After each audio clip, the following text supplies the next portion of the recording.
I live in a relatively well-off suburban area. To be precise, I lived in that specific area at the outer city limits, where the towering buildings and apartments of the city transition smoothly into the walled villas and houses of suburbia. The place consists mostly of houses, yards, and gardens, and in those gardens and yards, and along the roads and streets, you would find fig trees. Now, I don't mean the common edible fig. I mean the big, ornamental ficus trees, the ones that are usually sold as houseplants but are in fact huge trees. Here in the humid tropics, the various ficus trees flourished and grew wild and fast. Most of the ficus trees in our neighborhood were huge banyans and stranglers. A strangler fig would start off as a tiny seed deposited by a bird, perhaps, sprouting high up in the canopy of a host tree. As the young fig grows, it sends down roots until it makes contact with the ground. Fueled by this new connection to the earth, they send down more roots until the host is enveloped in a mesh of woody roots. These roots eventually fuse together into a trunk, restricting the growth of the host tree. Eventually, the host dies and rots away, and only the fig is left, with a hollow trunk of prop roots. Many typical figs that start off as stranglers later become banyans. Banyans would send down thin, wiry, aerial roots from their branches, and once they reached the soil, these would increase in girth until they resembled secondary trunks, propping up the tree. In this way, a banyan expands and grows ever more massive. A truly huge banyan, with its plethora of prop roots, resembles a forest in miniature. Such massive specimens truly have a certain grandeur about them, a sort of primordial grandiosity. No wonder, then, that banyans feature prominently in several cultures. In the Philippines, where banyans are known as balit, they are said to be the home of various spirits. When I was little, we had a Filipino housekeeper who used to tell us stories of the strange entities that resided in a banyan, a whole plethora of supernatural beings just as varied as Japanese yokai or European fae. Anyway, our climate was ideal for strangler figs, and you could find some growing not only on trees, but also eaves, drain pipes, walls, overpasses, and even roofs. Any neglected corner of a suitable building could play host to a strangler fig or two. So many different species from different regions meant that you could always find a species or two fruiting at any time of the year. And under ideal conditions, these tropical figs produce multiple crops, sometimes one right after another, and they all become part of the messy fig litter. I don't know when it started exactly, but we eventually realized that the fig litter was becoming heavier and messier, specifically in the area where we lived. Other places nearby were seemingly unaffected. It was just our neighborhood. At first, we thought maybe climate change, but when we realized the effect was localized, we thought maybe too much fertilizer, perhaps in the form of leaking sewage pipes. But as time went on, it became apparent it was because more and more figs were going uneaten. The birds were no longer eating the figs. The birds didn't disappear completely from the suburbs or anything. They still flew overhead. They could still be seen in the parks and all the other neighborhoods. But for some strange, unexplained reason, they had now started avoiding our specific area in the suburbs. Birds no longer perched or roosted in our neighborhood. We probably wouldn't have come to that realization if it weren't for an old couple that happened to be casual bird watchers, who were the first to notice and pointed it out to the rest of us. It was certainly strange, but not that worrying to most of us.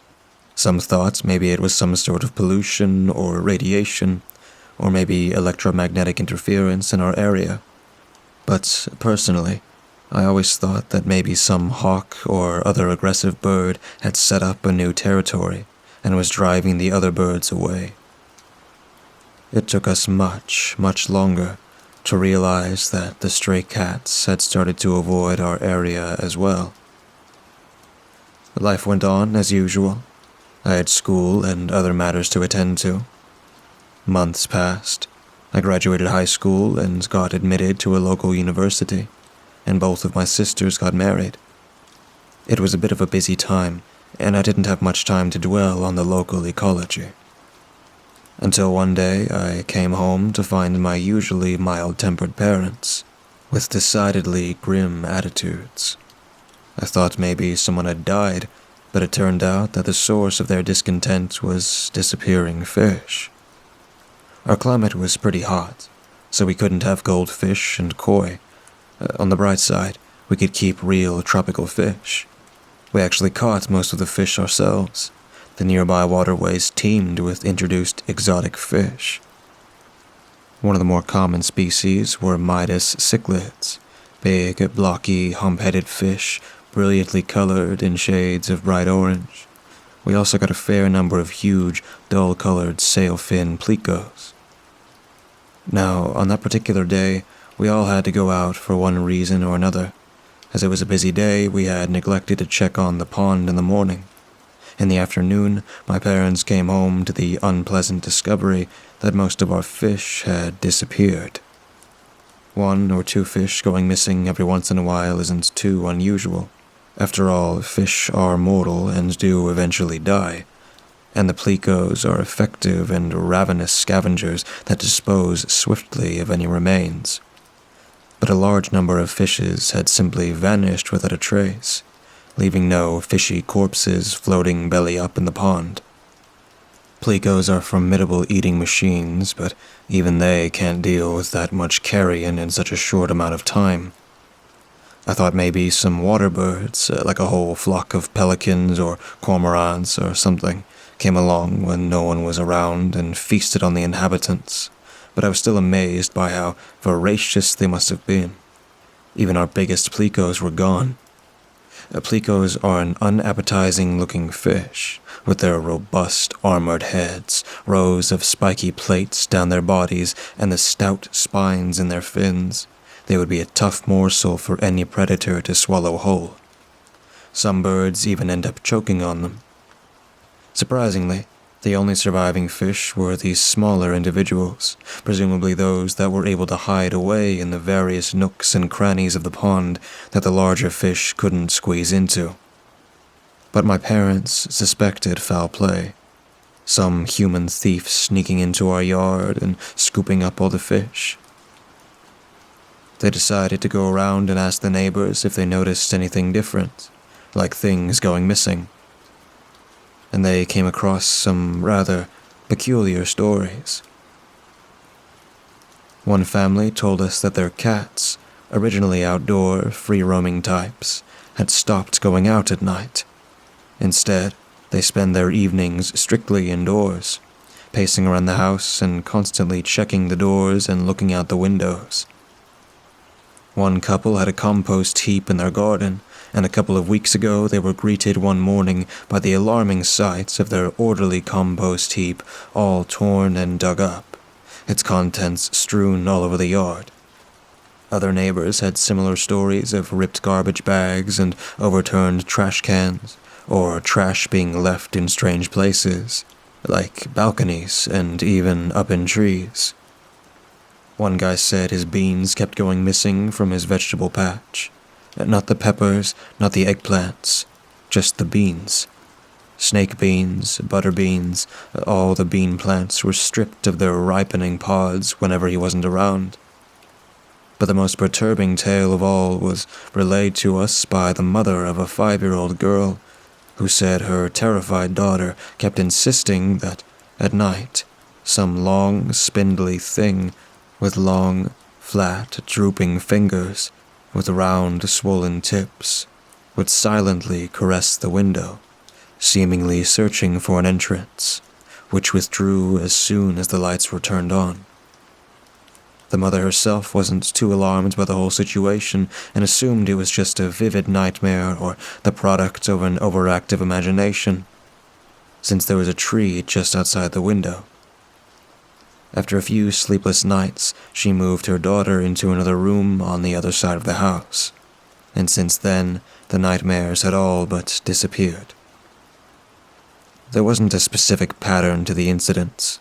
All the affected houses were in the same general vicinity, but some virtually identical houses in the area were unscathed.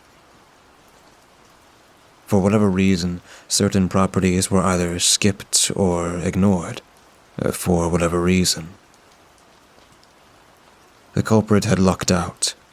Security systems and surveillance cameras may be a thing in more affluent places, but here they were a rare and usually unnecessary extravagance. I was intrigued and decided to investigate. I did a bit of detective work and got a map of the surrounding properties and marked off the sites of the incidents. It became clear the incidents all occurred within a certain radius. The sites centered around one isolated property, one owned by some middle-aged bald guy who purchased it a year or two ago. We hadn't realized before then, but all those strange events, which began with the birds avoiding our neighborhood, had all started after he had moved in around 6 months ago. The property consisted of an old house, not very big, but with a relatively large, walled-off garden, with 6 magnificent banyans behind the house and one on each side. The guy didn't actually reside there, but would come and stay a few days every now and then. According to a few that spoke with him, this property was apparently his vacation home, and he hoped it would eventually be his retirement home. Once a week, another, younger guy would arrive, an assistant or friend of some sort, and presumably tidy up the place. As a result, we didn't know them very well, but they were polite and seemed the inoffensive and quiet type, and mostly kept to themselves. I didn't share any of my findings with my parents, as I didn't want to make any false accusations, and the last thing I needed was to have both of them go marching down to the place to confront the guy. Fortunately, they didn't, but they went ahead and took another course of action. Armed with the anecdotal information supplied by our neighbors, my parents filed an official report at our local police station, although I doubted the police would consider the case of missing fish a matter of high priority. My parents, however, are masters of theatrics, and using the combined collective of strange stories, they managed to construct a much more dramatic narrative, and gave the impression that the situation was much more urgent and serious than it actually was. Of course, if I could easily figure which house was at the center of the incidents, so could the police. News quickly went around that the police were seen driving up to the place, and the assistant guy had let them enter. The officers mucked around for the whole day before finally leaving. Later, the rumors swirled that one or even both of them had been arrested, but that was soon disproved when they both showed up a week later, as if nothing was out of the ordinary. As for me, I was pleased that the police shared my suspicions, and I discovered I had developed a taste for detective work. I went around and, with the permission of the occupants, took a look at each affected house. Each one was more or less similar to our own, a house surrounded by a walled garden. I took a few photos of each one to help me visualize the scene later. Our neighbors didn't take the matter as seriously as we did. We initially thought it might have been some sort of animal, maybe even a whole group of them. Maybe monkeys escaped from the zoo. Could monkeys even catch fish? Our pond wasn't that deep, but it was large, almost half the size of our yard. However, someone soon pointed out that, at least as far as we knew, seemingly no fruits or vegetables other than beans had been taken.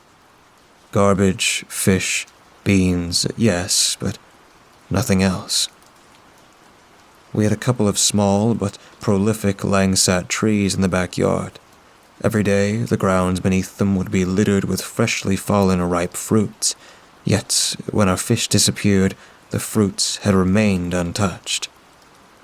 What kind of monkey would go to great lengths to shred garbage bags, raid trash bins, root through a compost heap, and catch fish, yet ignore succulent, easily accessible fruit? Feral cats would ignore fruits, but would they eat raw beans? I've read that domestic felines sometimes eat cooked beans, but raw beans are actually poisonous to cats. Or maybe the creature had a deficiency or craved for a certain nutrient. It did seem to focus mostly on protein, which would explain it took only the beans. Perhaps a pregnant or lactating animal. A human culprit, on the other hand, would be smart enough to take just a few fruits from each yard, so that the theft would go unnoticed. But then why steal all the beans so blatantly, and ignore the rest of the vegetables?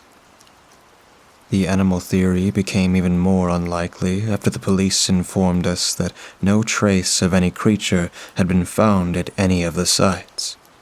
You'd expect tracks, hair, urine, feces, half-eaten scraps, or something. Eventually, the neighborhood arrived at another conclusion. The general consensus among our community became that these events were the work of some poor, starving vagrant, desperately seeking some sort of sustenance in our gardens and trash. The general public opinion was sympathetic. Even my parents felt pity for the newly humanized intruder, although were still somewhat resentful of having so many fish taken. Still, it didn't explain everything. The culprit ignored certain properties, even those that were adjacent. Wouldn't a desperate and hungry person be thorough and methodical? Clear out each yard before moving on to the next? Why raid some yards and leave virtually identical ones unscathed?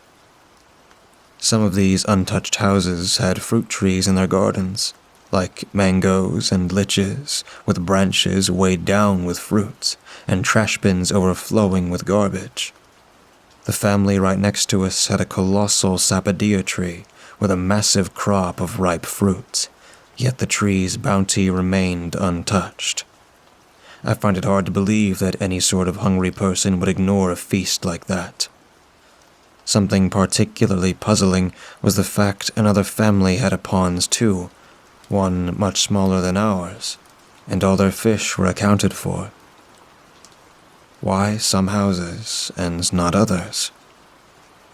The police made a big show of sweeping the neighborhood and did a few all-night patrols and vigils and basically shrugged and gave up. Meanwhile, people were keeping their doors and windows securely fastened, but otherwise they didn't seem too concerned. I myself toyed with the idea of setting up a camera or two in the yard, but after looking it up, I realized I lacked both the technical knowledge and funds required, and calling in an expert to do it for me seemed a bit much. I could have eventually learned how to do it myself, but that seemed like too much effort at the time. I did try staying up one night and keeping watch at the window, but saw nothing. I assumed the perpetrator must have noticed me. Later still, I tried a different tactic, and kept watching while in the yard, concealed inside a bush, hoping to catch the thief in the act. I had left a bowl of leftovers as bait. But after a long and uncomfortable night, I didn't see or hear anything, and I realized it was an exercise in futility. The perpetrator could have come at any time throughout the day. I couldn't possibly keep watch for 24 hours a day, let alone for several days. Anyway, I soon gave up on such extreme measures. The allure of being a detective faded. For me, solving the mystery wasn't something high priority. It simply became a conundrum I puzzled over in my free time. Just a side project, something to keep me occupied, and a welcome distraction from working on my essays. Days passed. One lazy afternoon, while I was alone in the house, and feeling particularly disinclined to do academic work, I took out all my notes and spread them over my bed. Just idly reading through the notes, letting my thoughts wander. I pictured our houses, our yards, and gardens, planted with flowers, shrubs, and trees. The trees, looming, practically ubiquitous in our neighborhoods. Tall, immensely vast trees with massive spreading canopies. Trees in adjacent yards with their crowns touching. Rows of trees in the streets and parks. An interconnected network. I sat up. I took out the photos I had taken. I looked at the houses, the sites of the incidents. Each with at least one massive ficus tree in the garden. A ficus tree that happens to be touching another ficus, and so on. I looked out the window, out across our own yard. Our own ficus tree. A massive banyan was right up against the garden wall, and beyond it was another ficus in the neighbor's yard. The pond was built under its shade to give the fish some relief from the hot sun. I remembered the scared girl, her story of the thing at her window. Her mother said there was a tree right outside her window.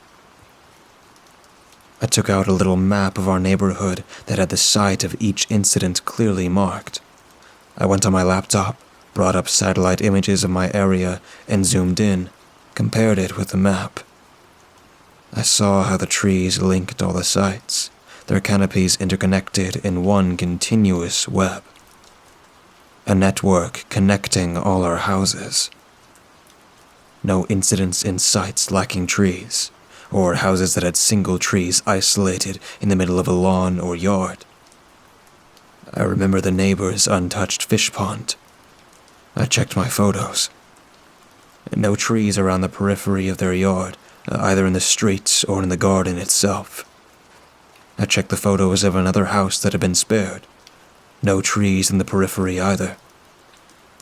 I checked all the untouched properties. All were just beyond the reach of the communal canopy network. Cut off. Inaccessible. It all started to make sense. A human intruder wouldn't be hindered by the lack of trees.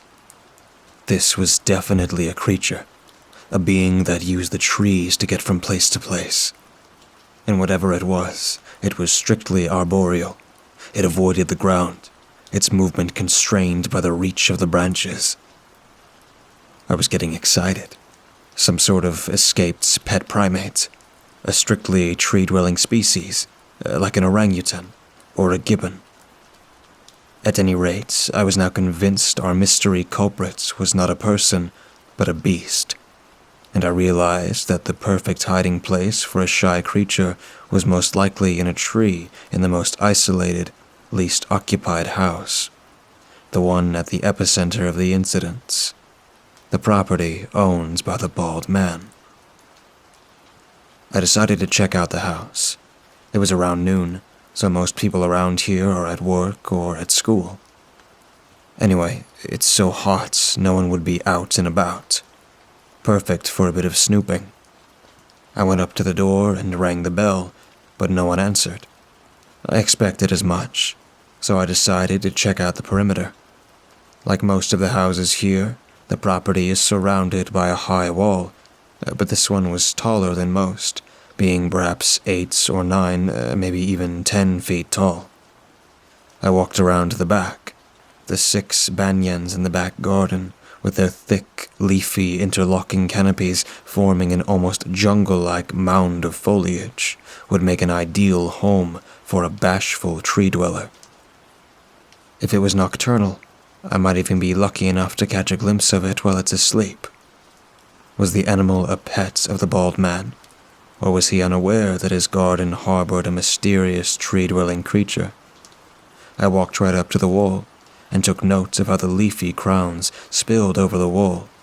In fact, quite a few prop roots had already taken root on this side of the wall. Left unchecked, the trees would probably eventually engulf the wall itself. Outside the wall, there were trees in the street whose branches intermingled with the banyans. I looked up into the leaves.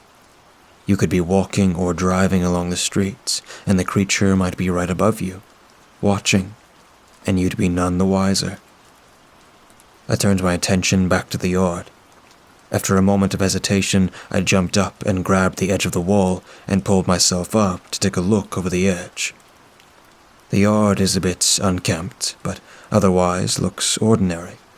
No lawn, a patchy blanket of bark mulch, piles of fallen ficus leaves all over the place. A few shrubs here and there. The massive buttress roots of the banyan trees snake across the yard, forming a woody intermeshed network of winding ridges and canyons. I don't want to trespass onto private property, but soon I convinced myself it's fine as long as I don't actually go over the wall. I figured no one would mind. I just wanted to take a closer look and peer into the trees. I hoisted the rest of my body onto the wall, grabbing the branches to help pull me up. I stood over the wall in a half-crouch. The tangle of branches made it hard for me to stand up straight. I slowly and carefully made my way along the wall, grabbing at the branches to steady myself. As I did so, I peered into the leafy tangle, trying to catch a glimpse of the creature, or at least its nest or something. After that, well, things got a little hazy. I'll try to reconstruct it the best I can from the bits I remember. The next thing I know, I'm coming to. I'm in deep shade. I'm dazed, disoriented. Gradually, I get my bearings. I'm on my back, sprawled painfully over several massive, meandering, buttress roots of a ficus tree. One particularly gnarly root serves as a very uncomfortable headrest. The memories start coming back. Me on the wall, squatting down and getting ready to lower myself off. A branch slips out of my hand. I'm left clutching a handful of leaves. I teeter off balance. I panic and jerk back, overcorrecting. I toppled backwards into the yard. And here I am. I try to get up and cry out in pain. My left arm is shattered. Alarmingly, I can't move my legs, and my back explodes with excruciating pain. I'm paralyzed, I think hysterically. I spend the next few seconds screaming my head off and yelling for help. I finally stop due to fatigue. I try to calm myself, look around, take note of my surroundings. I feel very alone. I yell for help again. I give up after a few minutes. No point in losing my voice. I need to conserve it for later. It was likely the owner wasn't even here. Are any of the neighbors around to hear me? The closest houses are still distant, even if anybody's home. It's likely no one's heard my screams. How long has it been? Judging by the shadows, it was well past noon. I hadn't told anyone where I was going. I was a college student. They wouldn't miss me until next morning. A sudden thought occurs to me. A flicker of hope. I steel myself against the pain and, twisting slightly, I gingerly extract my phone from my pants. The front is smashed, the screen frozen and glitched. I desperately poke the screen, mashing the buttons. The phone is unresponsive. I fight the rising panic. I try to calm myself by reassessing the situation. Left arm's useless, right arm bruised but functional. I can breathe just fine, although there is a pain in my side when I do so. I nearly weep in joy when I realize I still feel pain in my legs. I can still wiggle the toes a bit, move the left leg a little. It means my spinal cord isn't severed. There is still a possibility I can eventually walk again, assuming I get saved. I push away this terrifying thought. I prop myself up on my good arm. Lying on the gnarly tree roots is absolute agony. I look up at the wall. The drop didn't seem that high. It was landing on these hard, protruding roots that caused the damage and knocked me out. I realized that, in a way, I'm lucky. Had I fallen in a slightly different way and at a slightly different angle, I might have broken my neck. I shudder at the thought. Should I stay still? Stay where I was? Or should I try to move? Will it aggravate my back injury? I remember reading an article about a guy with a spinal injury who crawled through a field to get help, but he had the use of both of his hands. The house is pretty far away. Even if I did manage to drag myself to it on one arm, could I gain access to my current state? What if the doors were locked? Maybe the best strategy would be to continue to call for help, with breaks every now and then to let my voice rest. Surely, sooner or later, someone would hear me. The broken phone is still in my clutch. Maybe I can throw it over the wall, catch the attention of a passerby. Although non-functional, I'm reluctant to relinquish the only tool I have. Maybe I can take it apart, use the battery to start a fire somehow. The smoke might catch someone's attention. There's plenty of leaves and bark around. A soft sound from above interrupts my thoughts. I look up.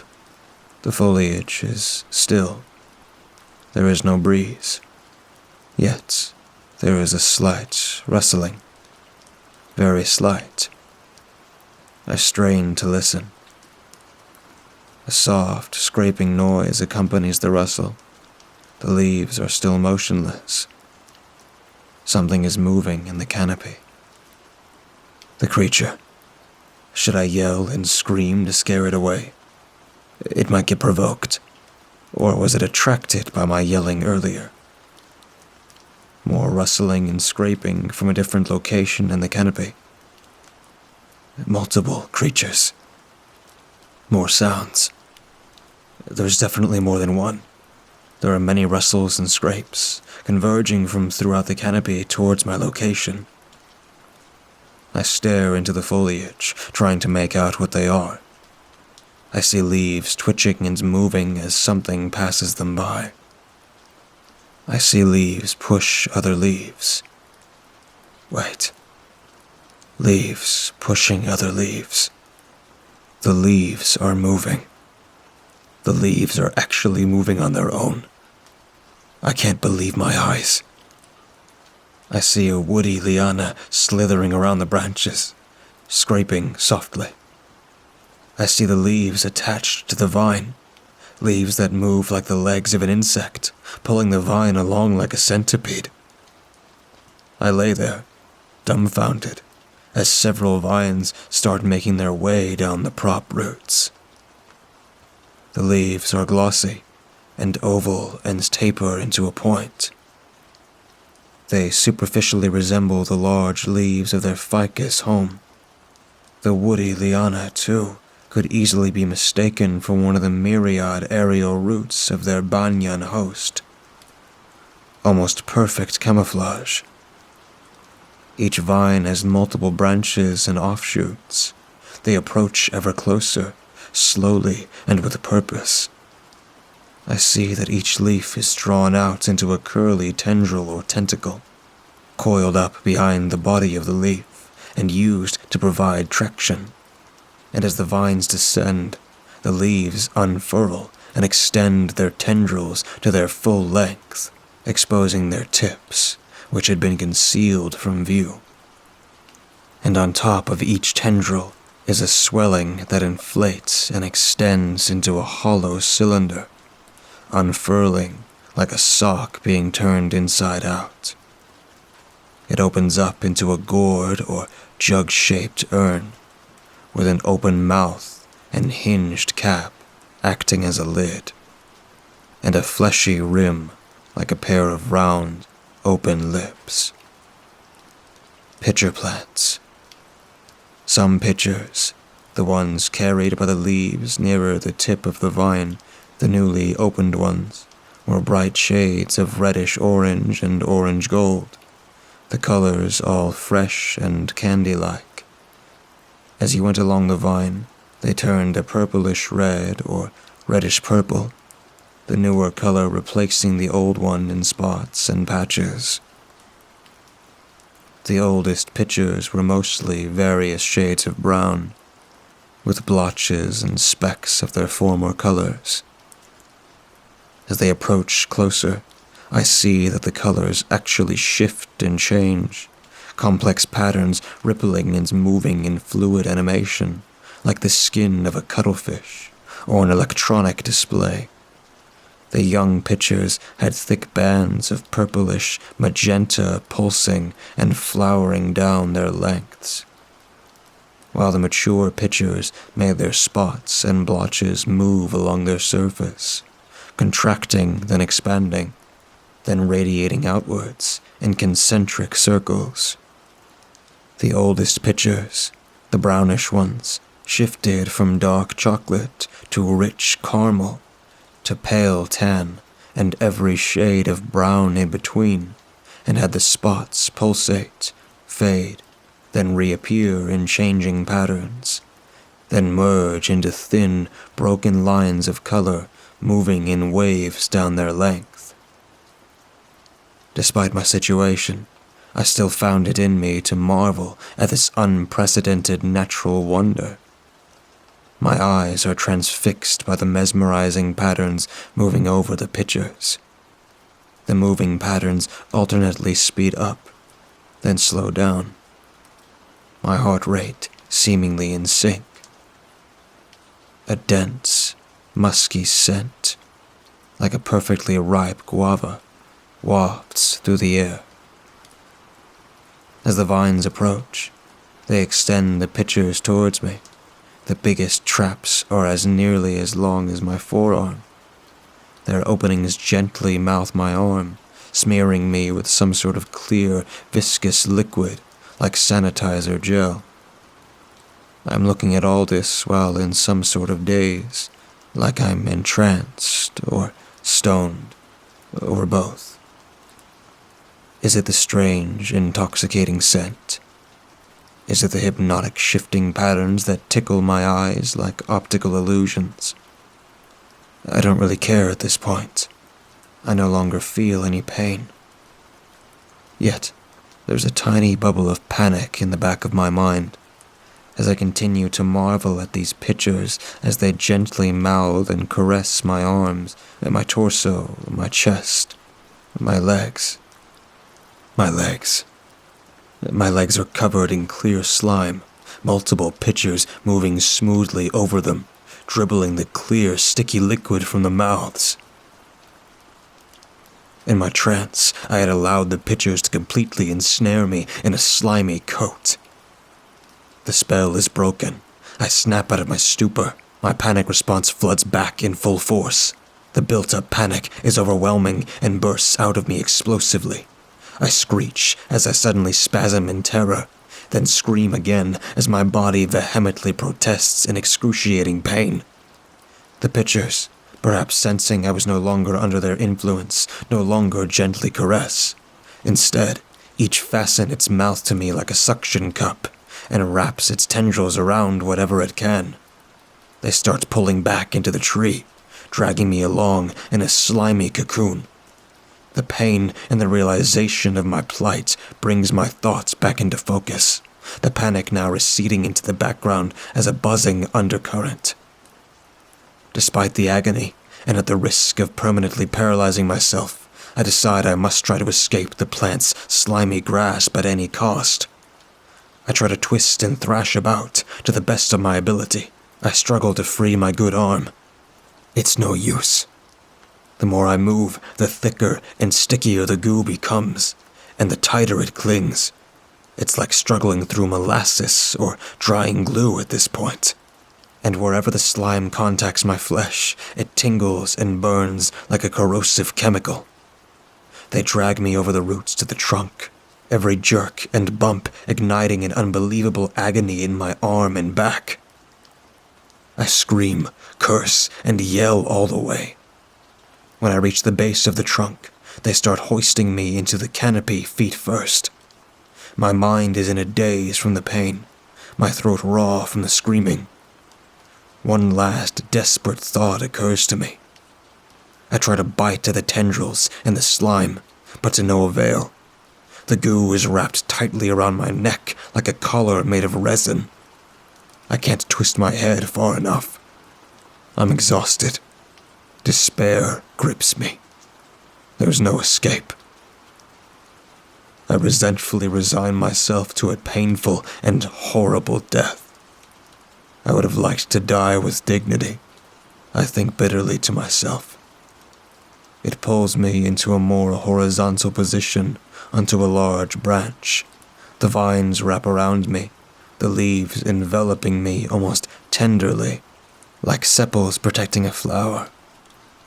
Will it start feeding on me here and now? Bathe me in acidic juices and enzymes? Slurp up my liquefying tissues while I'm being digested alive? Suddenly, they all pause, then shudder. Several pitchers lift into the air, waving around.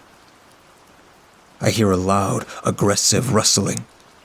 Something is moving with arrogant and deliberate oafishness throughout the canopy of the adjacent banyan. Another group of vines emerges from the neighboring tree, spilling onto the branches.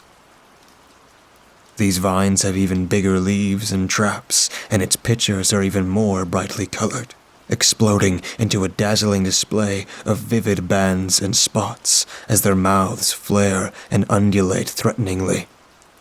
The vines clutch me even tighter as the smaller plants' traps answer with their own dismay, stripes rippling angrily and menacingly. The scent of guava is now replaced by something harsher, more pungent and acrid, like a mix of vinegar and hospital disinfectant. The two plants display a posture for a while, pitchers gaping and writhing. Then, the larger pitchers surge forward and latch onto me with their mouths, like botanical lampreys. They try to push and pry the smaller pitchers off of me, but the latter continue to try and maintain their hold on me. Branches and leaves shake vigorously around me. Pitchers slither and grapple with each other, each plant trying to twist off the traps of the other. The larger plant starts to pull me away, but the smaller plant doesn't give up so easily and clings even more tenaciously to me, wrapping its vines and tendrils around the surrounding branches. The larger plant is stronger, and gradually, through sheer brute force, starts dragging me to the outer branches, attempting to get me back into its own tree. The branches here on this periphery are thinner, spindlier, brittle. This is ludicrous. I'm stiff with terror as I sway and bounce precariously in the grasp of the two sparring plants, each trying to weaken the grip of the other. Suddenly, the branches beneath me break under my weight and give way. In the midst of their struggle, neither plant has a proper grip on me. For the second time that day, I plummet towards the earth. The next thing I remember is seeing a bright light, and then gasping awake, scaring the living daylights out of the intern shining a light into my eye. I was in the emergency room of our local hospital. The next events all pass in a blur. I remember an overexcited intern who kept reassuring me and patting my shoulder and being poked with needles. My clothes are covered with a sticky residue, and I have dead ficus leaves stuck on all over. My exposed flesh is covered in what appear to be chemical burns. Eventually, though, I became aware enough to ask how I got here. While testing my reflexes and the sensation in my legs, the doctor told me that it was the property owner who found me and called an ambulance. No mention of any ambulatory plant monsters. Later on, when I'm finished with imaging studies and comfortably admitted to the ward, the doctor comes to me with some good news. Images of my head show no bleeding, fractures, or any other sort of injury, though they'll have to repeat them in a few days to be sure. While my back is pretty messed up, there's no major displacement. I'm later scheduled for surgery on my fractured arm and on my back to stabilize the vertebrae. Later still, my parents came to visit. They were equal parts reproachful, angry, and relieved. After I reassured them, they finally calmed down enough to tell me to be thankful that the owner of the property, a Mr. Burton, was kind enough to not press any charges against trespassing. Stunned, I sat there, speechless, as they told me the police now think I'm the prime suspect behind the incidents. I tell them what really happened, but judging by my mother's stony visage and my father's increasingly bewildered one, they didn't believe a single word I said. My mother scolded me when I finished and instructed me not to say anything without the presence of a lawyer. When visiting hours were over and they reluctantly left, I get the distinct feeling that they think I'm the thief too. It's been a few months now. I've been discharged home. My surgeries were successful, and the doctors think that with plenty of physical therapy, I should be able to walk again.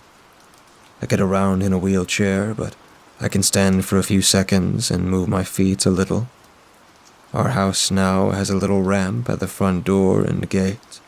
My left arm no longer carries a cast, but still pains me and is a little stiff. I've started attending classes again. Normalcy is reassuring.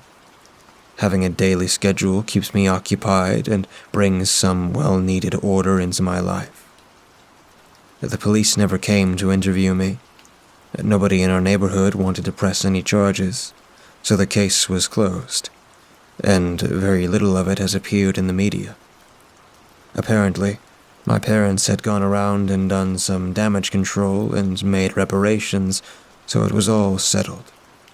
No mention of me or my family's name. My parents never bring up the incident again and quickly suppress all of my attempts to discuss it.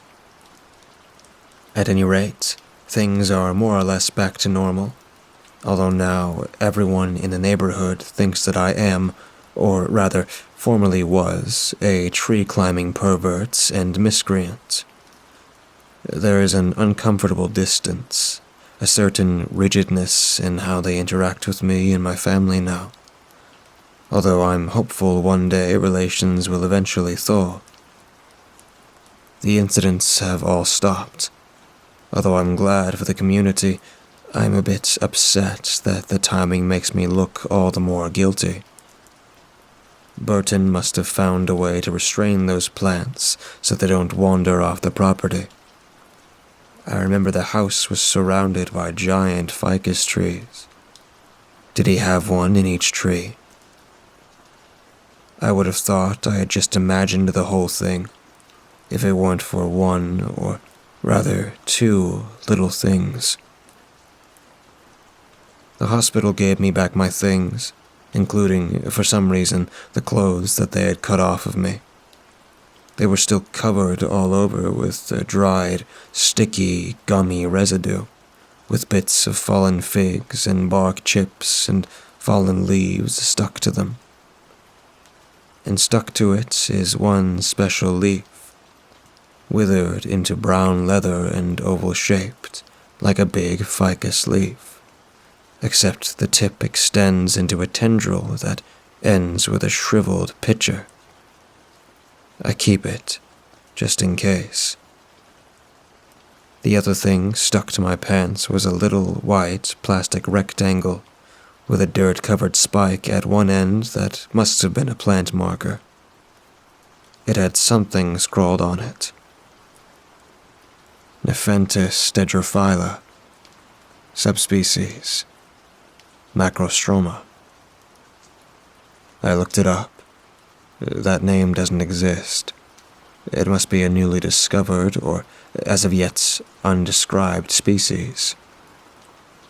I see no points in pursuing the matter further. I've thought of contacting or confronting Burton, but unless he goes public with his plants, I see no point in doing so now. We've all moved on with our lives, and I think I've been nosy enough. Our pond's restocked now, with freshly caught feral Midas cichlids and a couple of plecos. Not a single one has gone missing so far. I myself made a little personal contribution to the fish collection.